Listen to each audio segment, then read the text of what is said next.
The following review is intended for entertainment purposes and targeted for adult fans of the series. The Rangers have been...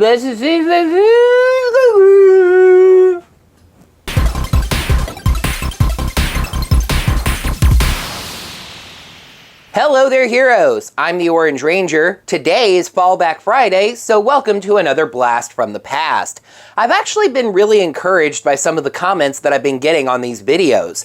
So much so that, despite the fact that we've now learned that Boom Power Rangers comics are going to be resuming in June, I plan to keep doing Blast from the Past videos as long as I'm not working. When the world gets back to normal and I'm working again, I'm afraid 2 videos a week is my limit.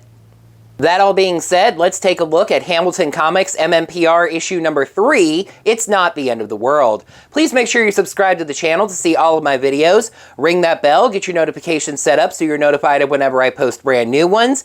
And if you have any interest in supporting my channel financially, check me out on Patreon or Ko-fi.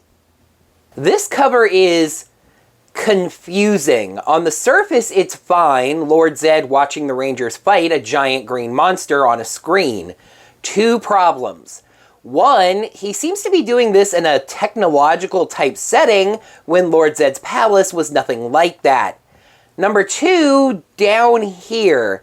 This bottom bar of the monitor is layered slightly over his visor, and then there are lines generating from it. Did Lord Zedd hit his head on the monitor? The title page has the Rangers, radioactive that can't be good, at the top, and the title, which I may have not hinted at strongly enough last time as being the title. It's a nice close-up on Kim. Art is a little off, but hey. She thinks to herself that she is the Pink Ranger, the protector of the Earth. More like a protector of the Earth, Kim, teamwork and all. She then whines out loud that she can't believe she has to worry about this, but she's told it's her responsibility. Couple of interesting notes in the credits down here. Cheryl Saban is listed as a creative consultant, and the lettering is done by a machine. Cute. Kim says she's already running late and has a field trip today, but her mom says her room is a mess. She promises to clean it after school, but says it's not the end of the world, roll credits ding, and her mom says it will be the end of her world if she doesn't straighten up. As she walks to school, Kim says her mom is being unreasonable. She's a Power Ranger. She always has to be on guard. Listen, that green visor doesn't polish itself, okay? As Kimberly Hart enters her high school building, she has no inkling of the threat being planned at this very moment. Thousands of miles above her, on the moon, in the secret palace of Lord Zedd, ruthless subjugator of worlds, who has set his conquering sights on the Earth. What a needlessly dramatic narration. Some parts start falling on Zedd, and he wonders if they're under attack by the Rangers, but Squat and Babu were moving a machine above him, and some of the parts were loose. He zaps at them, blowing the machine up. Finster takes inspiration, showing Zedd a ball. He calls it the Garbageantress, and even as Zedd threatens him, Finster insists it will be a powerful creature that won't use any of their own limited reserve power or materials. Who knew Finster was a conservationist? The ball is just the Katamari at the center of the garbage, and I'm actually serious about that. The ball will gather up human garbage and grow into a powerful monster. Zedd pulls up an image of the Angel Grove landfill, saying this where Finster must send the creature. What's that? I missed a word there? No, he did. Very poor choice of words. Zedd tells Finster to load the thing and stand back. It just so happens that the field trip Kim mentioned is to the Angel Grove landfill and recycling site, because of course. There's a gag about Skull's bubblegum that involves a girl that kind of looks like Aisha. And wait a minute, Jason's hair is a little light here, and he's wearing a sleeveless vest? Well, in this frame, not back in this frame. Yeah, let me just go ahead and address this now. third issue of this run, and we've changed the cast. We've gone through the power transfer and are on to the Stone Canyon Trio. Not no Mega Ranger in sight either. I know that the comic was avoiding doing actual TV episodes, but spoilers, this isn't even mentioned, so it comes across as really sudden. Let's save a little bit of time on this page. Blah blah recycling, blah blah really scary close-up on the Barbie girl tour guide. Monster lands, Rocky notices, Kim dismisses his concerns despite talking about being a superhero on the way to school that very day. You're stupid. Guys, an alert from Zordon! Where? Not so much as a beep beep beep. And they don't even wait to find out what the trouble is, just morphing and oh no, no. They gave that credit for the art straight back. Rocky and Aisha seem to be playing a cell phone game versus each other, while Billy and Adam are really excited about their new album that just dropped. As the Rangers morph, Kim realizes she can't find her power coin.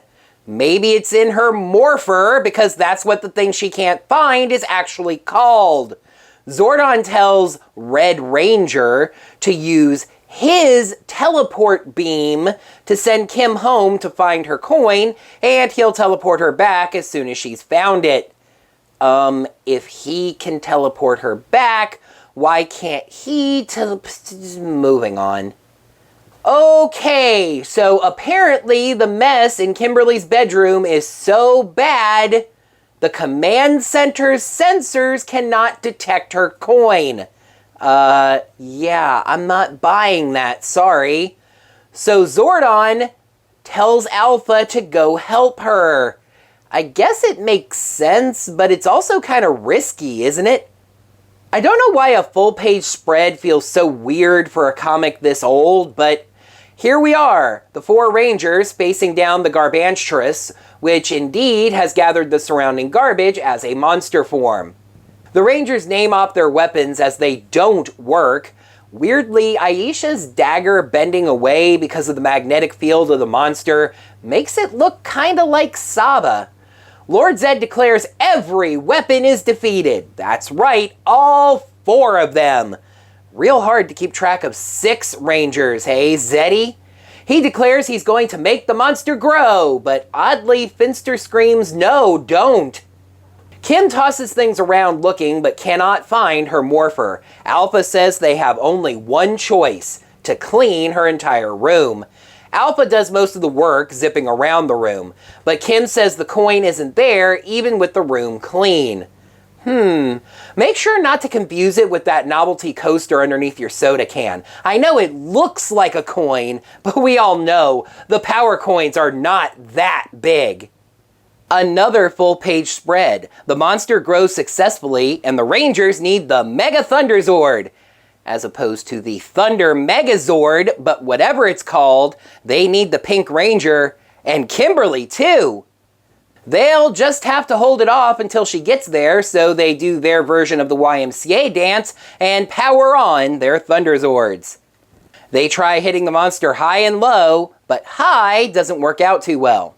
Because I got high, because I got high, because I got high, la la la da da da. Adam has the Lion Thunderzord bite the monster on the foot, but gets kicked away. This comic will see your orange Griffin Thunderzord and raise you a green Unicorn Thunderzord. They try a left and right approach, but get grabbed. We see that Bulk and Skull are watching, and that this fence is apparently solid despite looking like a chain link fence. That was a great scene. Kim gives up, and Alpha says if he wasn't a robot, he'd be dang thirsty right now. That jogs Kim's memory, and yeah, you may have sensed that I was being sarcastic earlier. Kim used her power coin as a coaster. She says she was dumb to do that. I say it's dumb for that to be a concept. Hey comic, this is the pterodactyl power coin. This jar is about the size of a can. Look, that doesn't work. Oh, dang it, now we've got another problem. Apparently, Kim borrowed Aisha's coaster on her last trip forward in time. because that's a bear and not a pterodactyl. Alpha declares that the metal in the soda can was deflecting his sensors. What you just said is one of the most insanely idiotic things I have ever heard. Kim jumps out of her window straight into the Firebird Thunderzord. The Rangers have been knocked out of their Zords, and the garbage thing is rearing back for a killing blow. I think they really do think the Griffin Zord is orange, by the way. The blast of garbage lands, but a voice says they aren't there. They have formed the Thunder Mega Zord, now standing toe-to-toe with the monster. They bash the thing around, winning the fight rather easily. Zedd yells at Finster, but he says he was trying to warn Zedd that it didn't have enough energy to hold a large size. Because they were trying to conserve energy? Huh? The Rangers deactivate their Megazord and rejoin the field trip, finding Bulk and Skull hiding in trash cans. Kim walks back into her house, and her mom calls her up to her room. She praises her for cleaning it and apologizes for making such a big deal about it. It's not the end of the world. But Kim says it could have been. This comic sucks! Yikes! I said of the first two stories that they were charmingly bad, but this was just terrible. I think I hate it so much because nothing about this story works. Everything about it is keyed to something that is either wrong, according to the show, or doesn't make sense in its own right. Kim loses her morpher because she was using it like a coaster when it's not shaped like one, and Alpha's sensors can't detect something that's underneath aluminum. The art is terrible. New characters are flung into the story with no explanation, like they just assumed that you were watching the show if you were reading this comic. The story is kind of dumb overall. This comic just fails on every single level. Listen, it's not the end of the world, but Hamilton Comics MMPR issue number 3 gets a 1 out of 5. Next time, White Ranger Tommy makes his comics debut, acting strangely aloof while the other Rangers make an ecology video, and crossover with Swamp Thing? No, tune in next time for my review of Hamilton Comics MMPR issue number 4, Swamp Man.